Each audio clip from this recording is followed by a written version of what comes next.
आज हम लोग मैट्रिक्स स्टार्ट करते हैं अपना नया टॉपिक।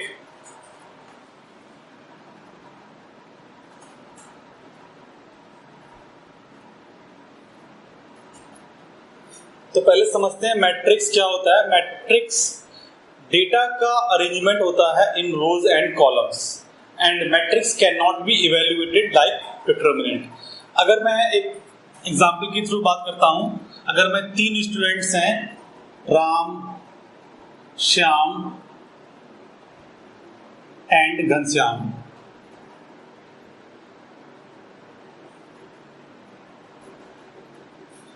और यहाँ पे उनके सब्जेक्ट वाइज मार्क्स लिख रहा हूँ, तो मैथ्स, फिजिक्स, केमिस्ट्री। ठीक है,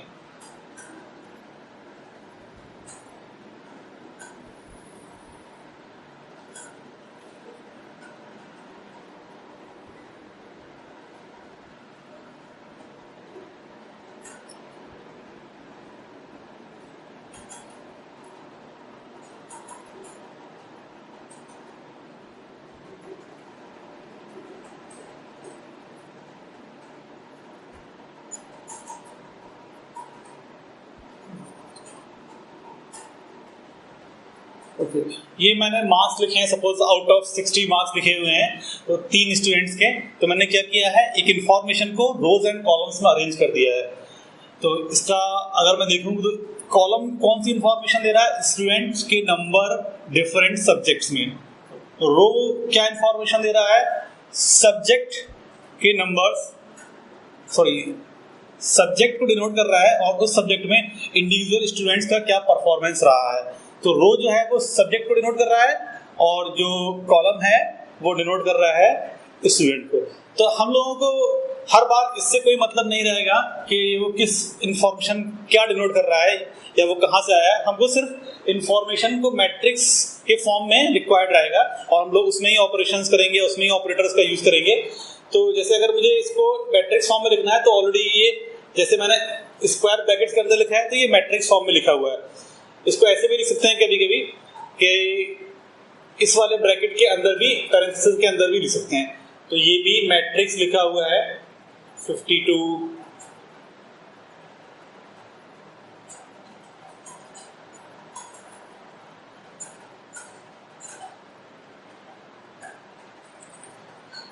ना। अब हम लोग जानते हैं कि मैट्रिक्स क्या है और मैट्रिक्स को कैसे डिनोट करना है।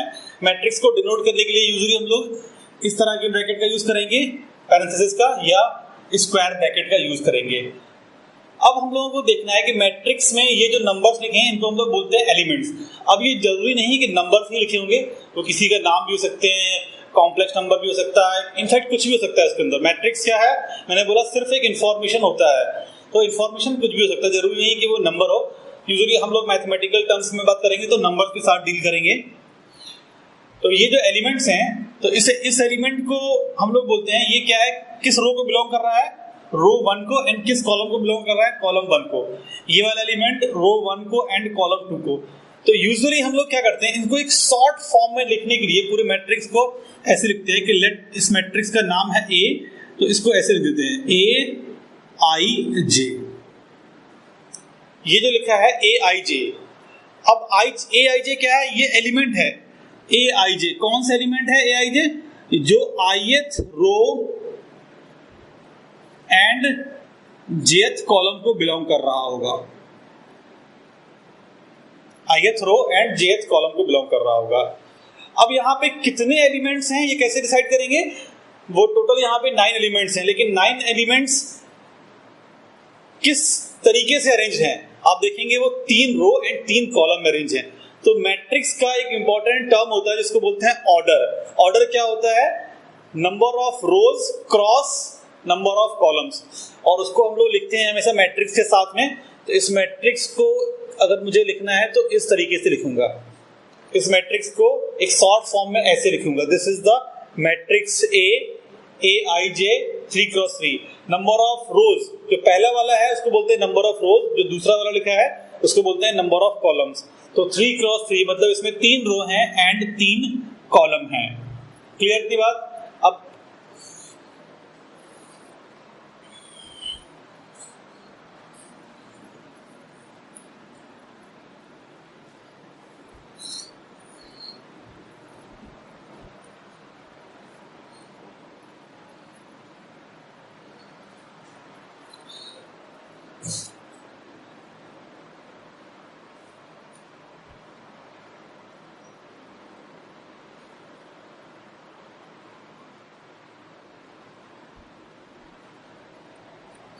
अब मैं एक सिंपल सा क्वेश्चन पूछता हूं, अगर किसी मैट्रिक्स के पास 6 एलिमेंट हैं तो उसके पॉसिबल ऑर्डर क्या क्या हो सकते हैं? अगर किसी मैट्रिक्स के पास 6 एलिमेंट हैं तो उसके पॉसिबल ऑर्डर क्या क्या होंगे? तो मैं इसको लिख देता हूं यहाँ पे क्वेश्चन के फॉर्म में। If a matrix has 6 elements,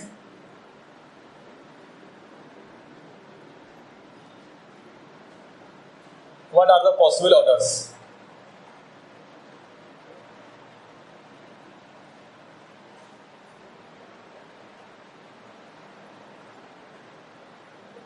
What are the possible orders? क्या क्या ऑर्डर पॉसिबल हैं? तो उसके लिए हम बात करेंगे। देखिए, पहला इसमें क्या हो सकता है कि सारे के सारे एक ही रो में हो।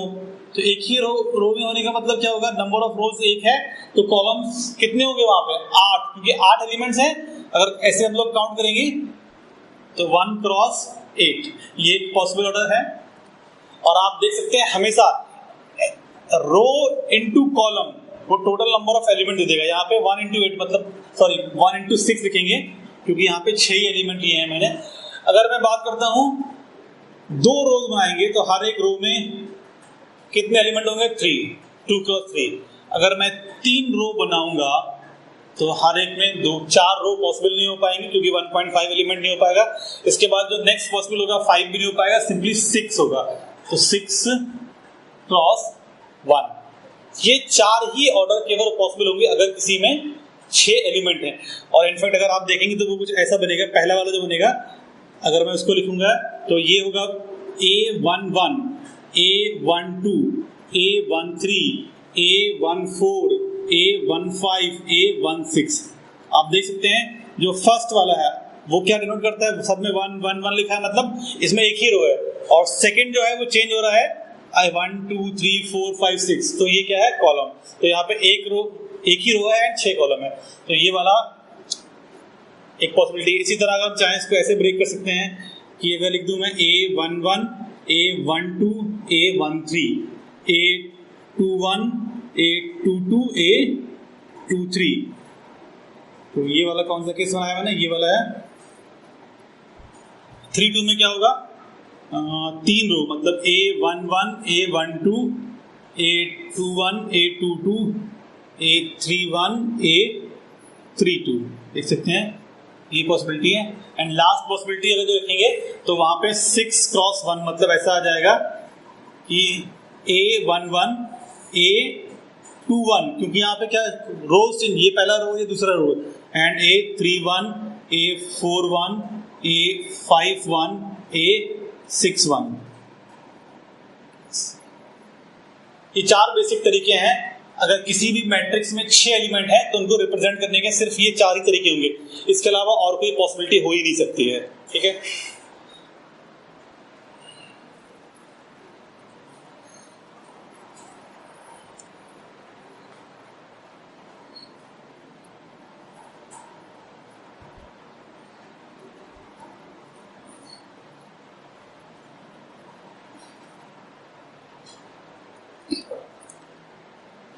अब हम एक मैट्रिक्स को कंस्ट्रक्ट करते हैं एलिमेंट की डेफिनेशन से। तो एक एग्जांपल लेते हैं हम लोग। Question, construct 3 cross 2 matrix such that Aij is equal to 2i minus j।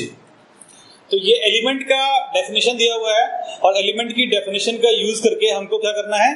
Construct करना है मैट्रिक्स को। तो सबसे पहले देख लेते हैं इसमें कितनी रोज हैं? 3। कॉलम कितने हैं? 2। तो टोटल 6 एलिमेंट है। तो बेसिकली ये लिखा है ये A11, A12, A21, A22, A31, A32, इन सबको फिल करना है मुझे। तो लेट इसको नाम देते हैं कैपिटल A। तो ये हो जाएगा, देखिए पहला एलिमेंट A11, तो I भी 1 है और J भी 1 है, तो this will be 2 into 1 minus 1। दूसरा एलिमेंट I यहाँ पे 1 है और J कितना है? 2, तो ये हो जाएगा 2 minus 2। यहाँ पे I है 2 एंड J है 1, तो this will be 4 minus 1 and यहाँ पे दोनों 2 हैं तो this will be 4 minus 2 and 3, तो ये हो जाएगा I है 3 और J है 1, तो 6 माइनस 1 एंड लास्ट वाला हो जाएगा 6 माइनस 2। तो आप देख सकते हैं ये क्या बनेगा 1 3 5 एंड 0 2 4। ये एक मैट्रिक्स बन गया विद द गिवन डेफिनेशन।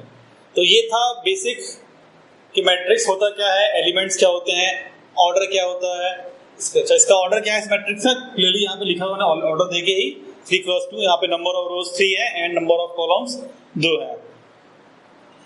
अब हम लोग बात करते हैं दो मैट्रिक्स इक्वल कब होंगे। अगर आपको दो मैट्रिक्स दिए हुए हैं तो दो मैट्रिक्स इक्वल तभी होंगे जब दोनों के ऑर्डर भी सेम है और करस्पॉन्डिंग एलिमेंट्स भी सेम है। तो इक्वलिटी ऑफ मैट्रिक्स का कंसेप्ट सिर्फ ये बोलता है कि दो मैट्रिक्स इक्वल हैं, तो मैं यहां पर देता हूं इक्वल मैट्रिक्स।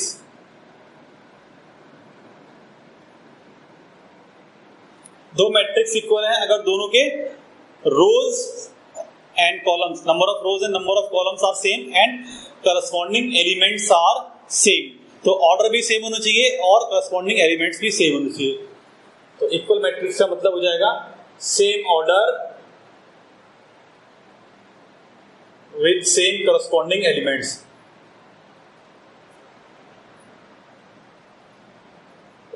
ठीक है, तो ये होता है डेफिनेशन ऑफ इक्वल मैट्रिक्स। दो मैट्रिक्स इक्वल कब होते हैं।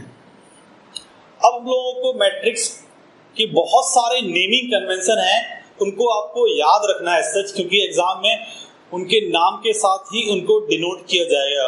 अगर आपसे पूछा जाएगा रो मैट्रिक्स, कॉलम मैट्रिक्स, ऐसा वो क्वेश्चन नहीं पूछेगा, लेकिन आपको उसका मतलब पता होना चाहिए। अगर उसने रो मैट्रिक्स लिखा है, आइडेंटिटी मैट्रिक्स लिखा है, तो अगर आपको नहीं मालूम है तो आप इस चीज को रिलेट नहीं कर पाएंगे।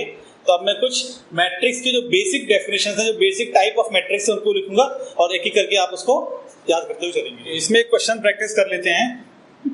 आपको अगर दिया हुआ है x प्लस वाई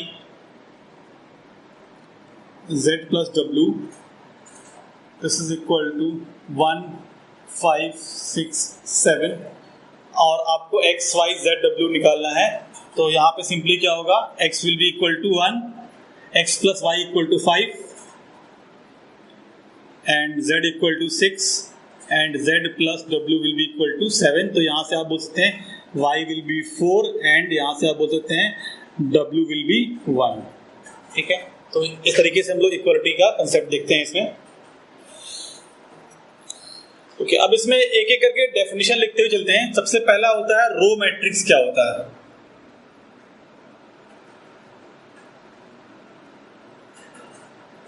तो रो मैट्रिक्स का मतलब ये है जिसमें सिर्फ एक ही रो हो, सिर्फ और सिर्फ सिंगल रो। तो अगर किसी मैट्रिक्स में एक ही रो है तो उसको हम लोग बोलते हैं रो मैट्रिक्स। ठीक है, तो रो मैट्रिक्स बेसिकली इस टाइप से होगा।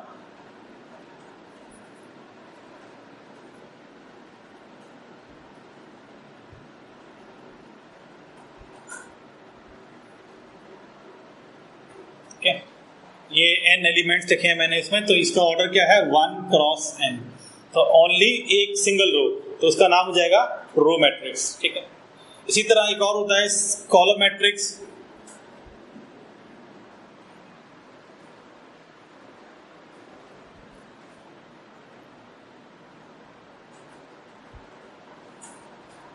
कॉलम मैट्रिक्स का मतलब ये होता है कि वहां पे सिर्फ एक ही कॉलम होगा। तो एक ही कॉलम मतलब वर्टिकली ऐसे एक कॉलम होगा, तो उसमें एलिमेंट्स यूजुअली ऐसे लिखेंगे आप A11 A21 dot dot dot AM1। तो इसका ऑर्डर क्या है m क्रॉस 1। यहाँ पे नंबर ऑफ रोज कितना लिखा है m एंड कॉलम क्या है 1। एक ही कॉलम है, इसीलिए इसका नाम होता है कॉलम मैट्रिक्स। ठीक है,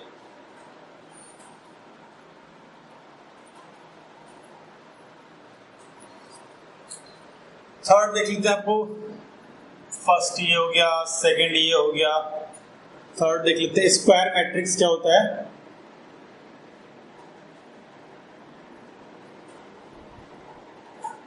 स्क्वायर मैट्रिक्स नाम से क्लियर है कि वो स्क्वायर टाइप दिखना चाहिए। तो वहां पे number of rows and number of columns equal होते हैं। अगर ऐसा होता है तो वो स्क्वायर मैट्रिक्स कहलाता है। तो number of rows equal to number of columns.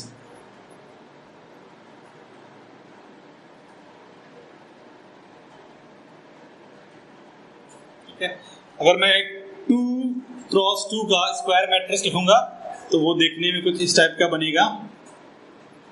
देख सकते हैं आप, ये एक स्क्वायर मैट्रिक्स है, नंबर ऑफ रोज 2 है एंड नंबर ऑफ कॉलम 2 है।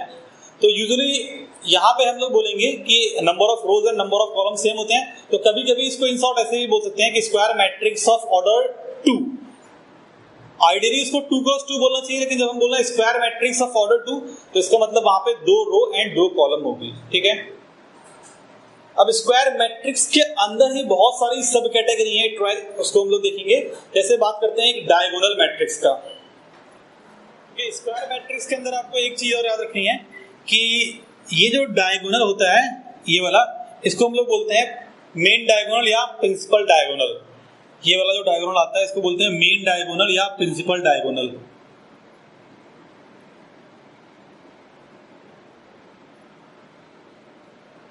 अब हम लोग बात कर रहे थे डायगोनल मैट्रिक्स की, तो ऐसा मैट्रिक्स जिसके डायगोनल एलिमेंट्स को छोड़ के बाकी सारे जीरो होंगे तो उसको बोलते हैं हम लोग डायगोनल मैट्रिक्स।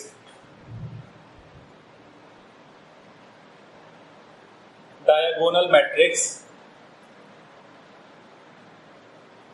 तो एक्सेप्ट डायगोनल सारे एलिमेंट्स क्या होंगे, जीरो। तो इस टाइप का होगा वो 5 3 -1 0 0 0 0 0 0। ये क्या है, एक डायगोनल मैट्रिक्स है। डायगोनल को छोड़ के बाकी सारे एलिमेंट्स इसमें क्या है, जीरो। ठीक है, तो यहाँ पे ये जो है वो 5 3 1 यही है मेन डायगोनल। तो जब भी हम लोग अगर सिर्फ डायगोनल वर्ड का यूज कर रहे हैं, मतलब मेन डायगोनल क्या ही बात कर रहे हैं, जब तक वो बोलेगा नहीं सेकेंडरी डायगोनल, तो सेकेंडरी डायगोनल ये होता है, ये जो दूसरा वाला है इसको हम लोग बोल सकते हैं वो सेकेंडरी डायगोनल है, लेकिन उसको तब तक रेफर नहीं करेंगे जब तक वो बोला नहीं जाएगा क्लियरली। अगर वो सिर्फ डायगोनल वर्ड का यूज कर रहा है तो हम लोग जो प्रिंसिपल डायगोनल या मेन डायगोनल है उसी की बात करेंगे। ठीक है, आप अगर चाहें तो देखो इसको ऐसे भी डिनोट कर सकते हैं कि A I J, ये 3 क्रॉस 3 लिखा है फिलहाल तो, लेकिन अगर मैं देखूं तो डायगोनल एलिमेंट्स में क्या होता है, 1 1, ये एलिमेंट कौन सा होगा 1 1, ये एलिमेंट्स 2 2, ये एलिमेंट्स 3 3।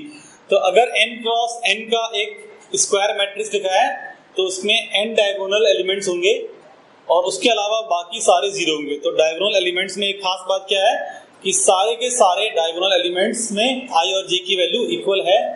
तो फॉर डायगोनल एलिमेंट्स ये बोल सकते हैं आप, for diagonal matrix, for diagonal matrix क्या बोल सकते हैं हम लोग कि A I J is equal to 0 if I is not equal to J। बोल सकते हैं for diagonal matrix A I J will be 0 if I is not equal to J। ठीक है, ओके। अब ऐसा नहीं है कि बाकी ऊपर वाले जीरो नहीं हो सकते हैं, वो भी जीरो हो सकते हैं, लेकिन ये कंपलसरी है इनका जीरो होना। ठीक है, डायगोनल के अलावा जो है वो सारे जीरो होना ही चाहिए। अब हम लोग बात करते हैं स्केलर मैट्रिक्स क्या होता है।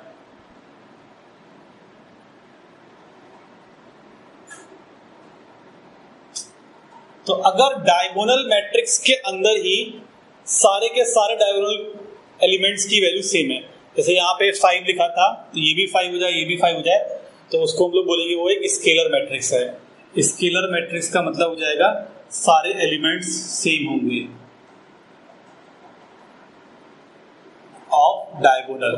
आइडेंटिटी मैट्रिक्स में क्या होता है कि जो स्केलर मैट्रिक्स में k था उस k की वैल्यू हो जाती है 1, तो डायगोनल एलिमेंट्स सारे 1 होंगे और बाकी सारे एलिमेंट्स क्या होते हैं 0।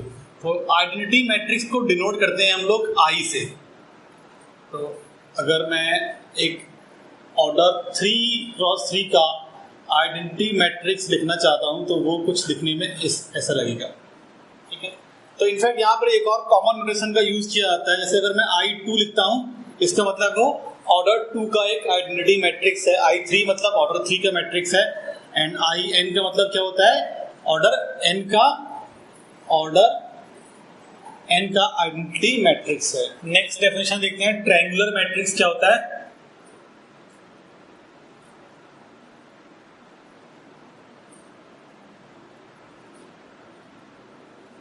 तो ट्रायंगुलर मैट्रिक्स ऐसा मैट्रिक्स होता है जिसमें डायगोनल एलिमेंट्स के ऊपर वाले या नीचे वाले एलिमेंट्स जीरो होते हैं। तो उसको भी हम लोग दो कैटेगरी में क्लासिफाई कर देते हैं, upper triangular and lower triangular. तो अपर ट्रायंगुलर में नीचे वाले एलिमेंट्स, जो मेन डायगोनल के नीचे वाले एलिमेंट हैं वो जीरो होते हैं, और जो लोअर ट्रायंगुलर है उसमें ऊपर वाले एलिमेंट जीरो होते हैं।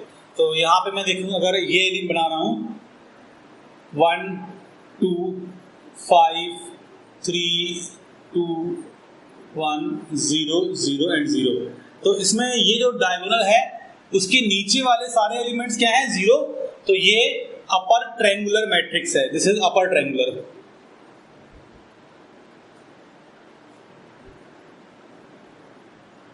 एंड सिमिलरली हम लोग चाहें तो लोअर ट्रायंगुलर मैट्रिक्स के लिए बात करेंगे, तो उसके लिए क्या होगा कि नीचे वाले सारे जीरो होंगे, सॉरी ऊपर वाले सारे जीरो होंगे। तो 1 2 5 3 2 1 0 0 0, तो ये जो लिखा है वो लोअर ट्रायंगुलर मैट्रिक्स।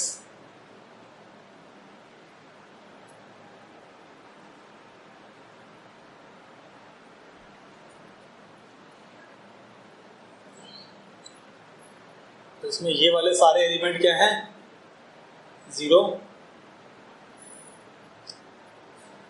और इसमें ये वाले। तो ये याद रखना है आपको कि अपर ट्रायंगुलर वाले में नीचे वाले एलिमेंट, लोअर एलिमेंट जीरो होते हैं, और लोअर ट्रायंगुलर मैट्रिक्स में अपर एलिमेंट जीरो होते हैं। नेक्स्ट देखते हैं, trace of a square matrix क्या होता है।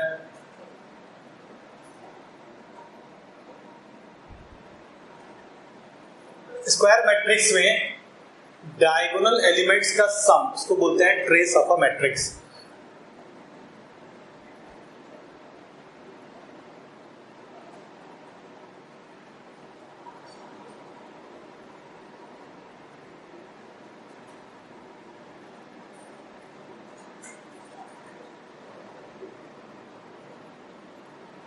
ये एक मैंने 3x3 का स्क्वायर मैट्रिक्स लिखा है, तो इसका ट्रेस जो होगा उसको ऐसे लिखते हैं, trace of matrix A is equal to diagonal elements का sum, in this case A11 A12 A11 A22 A33। अगर वो ऑर्डर n क्रॉस n का है, for order n cross n, जो ट्रेस हो जाएगा उसको क्या होगा, simply A11 plus A22 plus A33 plus ऐसे चलेगा कहाँ तक, ANN तक। तो इसको इन शॉर्ट हम लोग ऐसे भी लिख सकते हैं, sigma AII and I is equal to 1 से n। ये हमारा trace of a square matrix होता है, और ट्रेस सिर्फ स्क्वायर मैट्रिक्स के लिए ही डिफाइंड है, और किसी मैट्रिक्स के लिए ट्रेस डिफाइंड नहीं होता है।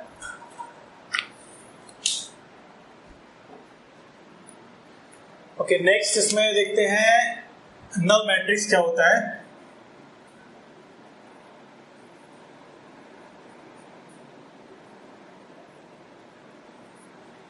नल मैट्रिक्स जरूरी नहीं कि स्क्वायर मैट्रिक्स से होगा, ये स्क्वायर मैट्रिक्स से अलग है।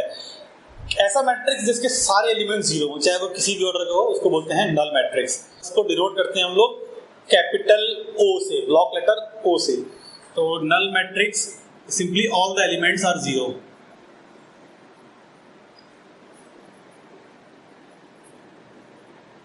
all the elements are zero।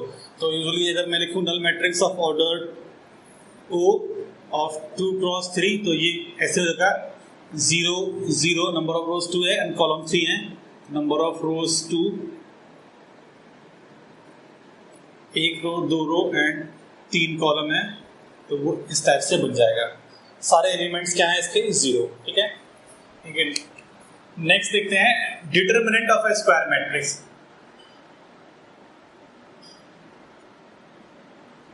Of a square matrix,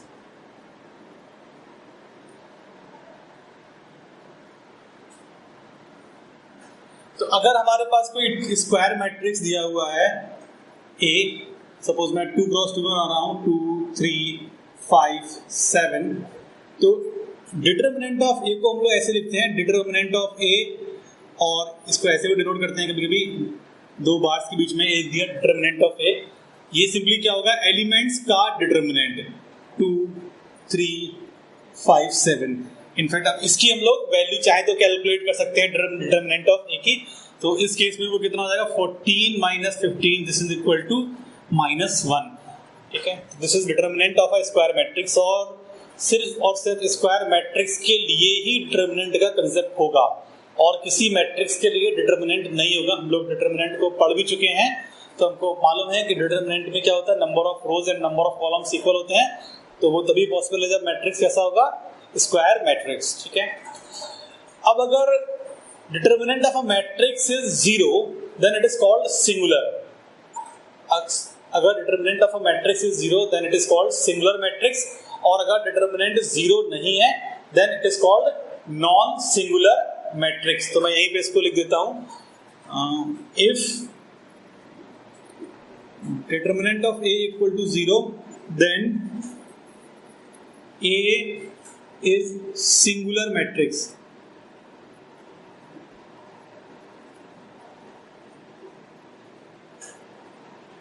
Okay, and if determinant of A is not equal to 0, then A is non-singular.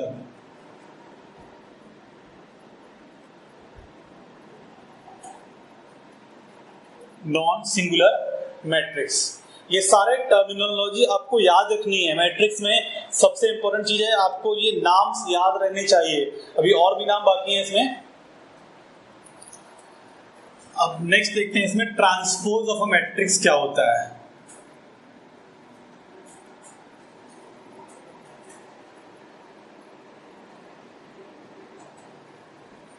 Transpose of matrix is same thing जो determinant में देखा था, number of rows and number of columns, या रोज and columns interchange हो जाएंगी।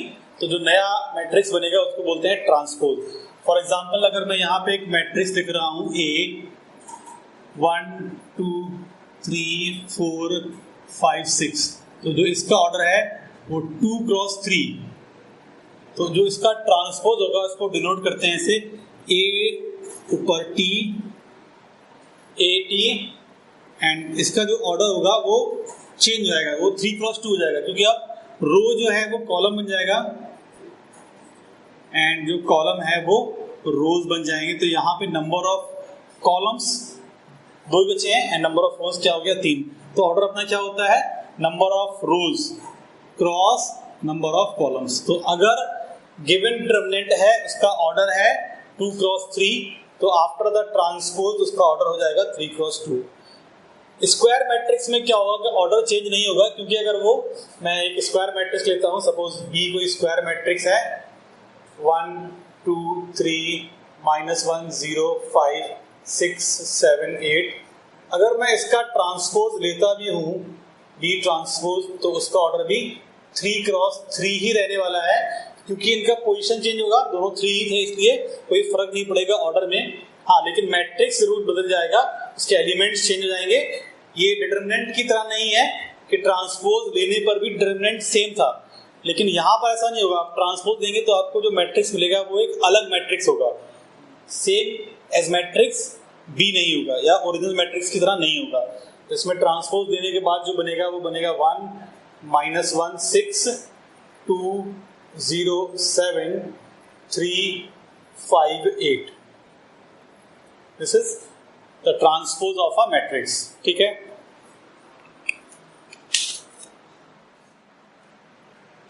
अब हम लोगों ने ट्रांसपोज देख लिया है, तो हम लोग 2 डेफिनेशन को और समझ सकते हैं। सिमेट्रिक मैट्रिक्स क्या होते हैं एंड स्क्यू सिमेट्रिक मैट्रिक्स क्या होते हैं। 0 0 4 4 7 7। तो आप इसमें देख सकते हैं, जब अगर ये मैट्रिक्स A है और मैं जब इसका ट्रांसपोज लूंगा तो क्या होगा, रो कॉलम 1 जो है वो रो 1 बन जाएगा, 1 0 4, कॉलम 2 जो है 0 3 7 वो रो 2 बन जाएगा, एंड कॉलम 3 4 7 5 ये रो 3 बन जाएगा। अभी भी आप चेक कर सकते हैं कि दोनों सेम है, दोनों में कोई भी चेंज नहीं आया, और अगर ऐसा होगा तो ये मैट्रिक्स कहलाएगा सिमेट्रिक मैट्रिक्स। अब सिमेट्रिक मैट्रिक्स की प्रॉपर्टी बेसिकली क्या होती है आप देखेंगे तो डायगोनल के अबाउट जो एलिमेंट है वो एक दूसरे का मिरर इमेज होते हैं। यहाँ पे देखिए 0 का इमेज यहाँ पे, 4 का इमेज यहाँ पे, 7 का इमेज यहाँ पे। तो ये जो एलिमेंट है ये क्या होता है, A12, ये कितना लिखा है A21, ये एलिमेंट है A13, ये एलिमेंट है A31, this is A32 and this is A23। तो यहाँ पे क्या होगा कि एलिमेंट्स में एक रिलेशन चलेगा कि if Aij is equal to Aj, A12 is same as A21। जैसे यहाँ पे देख सकते हैं आप A12 और A21 दोनों इक्वल है। तो अगर ये प्रॉपर्टी सेटिस्फाई हो रही है किसी मैट्रिक्स में तो उस मैट्रिक्स को बोलेंगे हम लोग क्या, सिमेट्रिक मैट्रिक्स। ठीक है,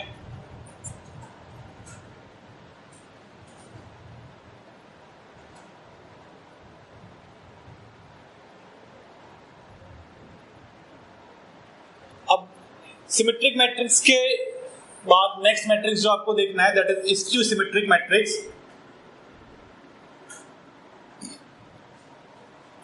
स्क्यू सिमेट्रिक मैट्रिक्स में क्या होगा, वहां पे Aij और Aj में एक माइनस का रिलेशन होगा। तो हम बोल सकते हैं if Aij is equal to minus Aij then it is called skew symmetric matrix, then A is skew symmetric। तो इसको समझते हैं। इसमें देखिए यहाँ पे क्या होगा, अगर मैं डायगोनल एलिमेंट्स की बात करूंगा तो A11 अगर I और J दोनों 1 है, A11 equal to minus A11, तो A11 equal to 2A11 equal to 0 then A11 equal to 0। Similarly A22 भी 0 आ जाएगा, A33 भी। तो स्क्यू सिमेट्रिक मैट्रिक्स में डायगोनल एलिमेंट्स 0 होनी चाहिए पहली चीज, एंड आफ्टर द इमेज जैसे मैं यहाँ पे बात कर रहा हूँ 0 का इमेज 0, तो आफ्टर द इमेज जो एलिमेंट्स होने चाहिए वो एक दूसरे के निगेटिव होने चाहिए। तो 0 का इमेज यहाँ पे 0 है, 4 का इमेज यहाँ पर -4 होना चाहिए एंड 7 यहाँ पे सपोज 0। तो ये जो मैट्रिक्स लिखा है मैंने ये एक स्क्यू सिमेट्रिक मैट्रिक्स है। आप देख सकते हैं यहाँ पे A डायगोनल एलिमेंट सारे 0 है एंड ये एलिमेंट कौन सा है A31, ये एलिमेंट कौन सा A13, दोनों में रिलेशन क्या है, एक माइनस साइन का रिलेशन है। ये एलिमेंट कौन सा है A32, ये एलिमेंट कौन सा है A23, दोनों में क्या है, एक माइनस साइन का रिलेशन है। तो ऐसे जो मैट्रिक्स होंगे उनको बोलते हैं क्या हम लोग, स्क्यू सिमेट्रिक मैट्रिक्स। ठीक है।